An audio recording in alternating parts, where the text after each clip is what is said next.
इंदौर से इस कंपनी की हुई शुरुआत और वो काम करती है जो ज़्यादातर लोग जानते समझते नहीं है। Carbon credit. कार्बन क्रेडिट की ट्रेडिंग का भी और इससे जुड़ी हुई तमाम एडवाइजरी और कंसल्टेंसी देने का कारोबार करती है।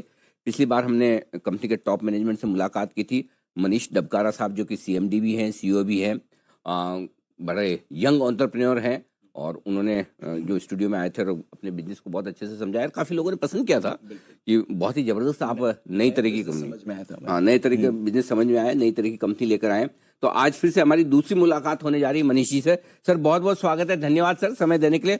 आज मुलाकात करने के पीछे खास जो वजह है वो ये कि अभी अभी ये 2 दिन पहले पार्लियामेंट में एनर्जी कन्वर्सेशन एक्ट 2022 शुरू हुआ है और हमें जितना जितना मोटा मोटा समझ में आया है वो ये है कि अब बहुत ज़्यादा फोकस कार्बन्स पर, वो जो एमिशंस वगैरह होते हैं, जो कार्बन क्रेडिट्स होती हैं उन पर किया जा रहा है। जरा ये बताएं सर कि इस बिल में ऐसी क्या खास बात है जो आप जैसी कंपनी के लिए बिजनेस की संभावनाएं खोल सकती है। जी सर, तो मैं पहले ये बताना चाह रहा था कि ये बिल आया क्यों हमारे इंडिया को, इसकी रिक्वायरमेंट क्यों रही एनर्जी कंजर्वेशन एक्ट 2001 को अमेंड करके 22 करने की, क्योंकि इंडियन गवर्नमेंट ने पेरिस एग्रीमेंट साइन किया है और जिसमें हमारी प्राइम मिनिस्टर साहब ने COP 26 लास्ट ईयर में डिक्लेयर किया था कि हम नेट जीरो कंट्री बनना चाहते हैं बाय ईयर 2070। और नेट जीरो कंट्री बनना है तो हमें एमिशंस कम करने होंगे। हमारे ग्रीन हाउस गैसेस जो एमिशन हम कर रहे हैं, हम India third largest green house gas emitter है ग्लोबली। तो हमें अपने एमिशंस कम करने हैं और उसके लिए ही ये बिल आया है, energy conservation act amendment bill 22, जो कि 2001 का जो एक्ट आया हुआ है उसका अमेंडमेंट है।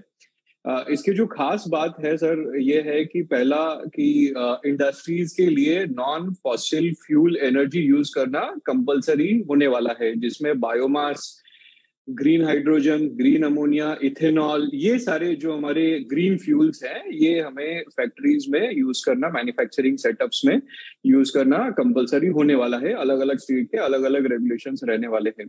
दूसरा कि जितने भी हमारे बड़े एमिटर्स हैं, बड़ी इंडस्ट्रीज, मिड लेवल इंडस्ट्रीज जो रहेंगी, उनको एमिशंस जो करते हैं ग्रीन हाउस गैस एमिशंस, उसके ऊपर में कैपिंग लगेगी।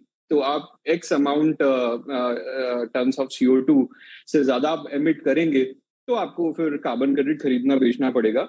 और इसी के लिए हमारी जो स्कीम है, डोमेस्टिक कार्बन क्रेडिट मैकेनिज्म या कार्बन क्रेडिट सर्टिफिकेट इंडिया, पहले अभी तक हमारा 2021 तक ये होता था कि हम सारे क्रेडिट इंडिया के बाहर बेचते थे। वो अभी भी चालू रहेगा इंटरनेशनल वॉलेंटरी मार्केट में, लेकिन हमारे इंडिया में भी बहुत सारे बायर हुआ करेंगे, बहुत सारे सेलर हुआ करेंगे। और इसकी रेगुलेटरी जो बॉडी है वो हमारी ब्यूरो ऑफ एनर्जी एफिशिएंसी, जो मिनिस्ट्री ऑफ पावर में आती है, वो होगी। फिर आपने एनर्जी स्टार लेबलिंग देखी सर, बहुत सारे अप्लायंसेस पे, इलेक्ट्रिकल अप्लायंसेस पे, वो एक्सटेंड होके व्हीकल्स के ऊपर में भी स्टार लेबलिंग टाइप की लेबलिंग स्टार्ट होने वाली है, जो स्पेसिफिक एनर्जी कंजम्पशन बताएगी हर इक्विपमेंट का। वेसल्स जो होते हैं हमारे, इंडस्ट्रियल यूनिट्स हैं, बिल्डिंग्स हैं और अदर एस्टेब्लिशमेंट्स हैं, इसके ऊपर में भी हमारी इस टाइप की स्पेसिफिक एनर्जी कंजम्पशन की लेबलिंग की प्रोविजन है इस नए एक्ट में। और जो energy conservation building code commercial buildings के लिए हुआ करता था, और वो अब एक्सटेंड होके लार्ज रेसिडेंशियल बिल्डिंग्स और सिमिलर एनर्जी कंजम्पशन वाले जो हमारे सेक्टर्स हैं उसके अंदर में अप्लाई होगा। तो ये कुछ 4-5 मेजर एक्टिविटीज हैं, और सबसे बड़ी एक्टिविटी जो रहने वाली है हमारी इस एक्ट के चलते जो है कार्बन क्रेडिट ट्रेडिंग मैकेनिज्म और स्कीम आने वाला है। और इंडिया थर्ड लार्जेस्ट एमिटर है, तो ये वर्ल्ड की काफी बड़ी एमिशन ट्रेडिंग स्कीम होगी, जिसमें और जो हमारी इंडस्ट्रीज को, हमारी कंट्री को डिकार्बोनाइज करने में हेल्प करेगी, जिससे हम अपना पेरिस एग्रीमेंट टारगेट मीट कर सकें। इसके बाद में Hello, I am Chris. क्या आउटलुक आपका बनता है? ये साल तो आपके लिए बेहद शानदार रहा। नतीजे का वक्त आपसे मुलाकात हो नहीं पाई, लेकिन मेरे दर्शकों को मैं बता दूं क्या गजब के नतीजे आए हैं कंपनी के। पहले आपके 50% आय बढ़ी है, 75% कामकाजी मुनाफा बढ़ा है, मार्जिन 28-29% के, मुनाफा 75% साल दर साल बढ़ा। तो यानी कि बहुत जबरदस्त ग्रोथ रही। 2023 कैसा रह सकता है पूरे सेक्टर के लिए, आपके लिए जरा ये समझाएं। सर जैसे पेरिस एग्रीमेंट साइन किया है, सारे नेशन ने साइन किया है, डेवलपिंग नेशन, डेवलप नेशन, तो बहुत सारे नेशंस में डोमेस्टिक एमिशन ट्रेडिंग स्कीम बन रही है, voluntary international voluntary carbon credit mechanism में जब अभी हम काम करते हैं, वो वाला हमारा एक्सटेंशन तो बढ़ेगा। लास्ट ईयर में हमारा जो मार्केट साइज था, ग्लोबल कार्बन मार्केट साइज था वॉलेंट्री कार्बन मार्केट का, वो $1 बिलियन था, जो कि 2025 2030 के इन बिटवीन $20 बिलियन होने की उम्मीद है।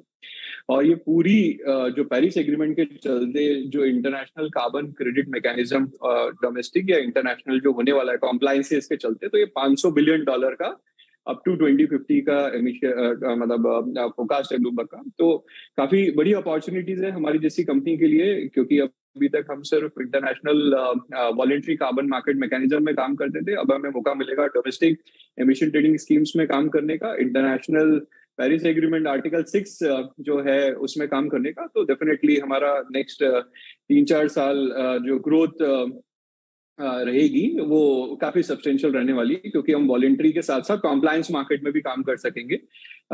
तो काफी काफी हाई ग्रोथ है sir, up to 2050, not for next 3 to 5 years। Perfect. तो ये है आपके लिए स्ट्रॉन्ग आउटलुक भी। मनीष जी बहुत बहुत धन्यवाद, आज क्विकली आपने ज्वाइन करके ये पूरे नए डेवलपमेंट पे राय दी। आपसे नए साल में फिर से मुलाकात करेंगे, विस्तार से और समझेंगे भी, और जो दमदार परफॉर्मेंस आपकी इस साल रही, अगले साल भी आपकी कंपनी की रहे, ऐसी हमारी शुभकामनाएं। Thank you so much. धन्यवाद सर।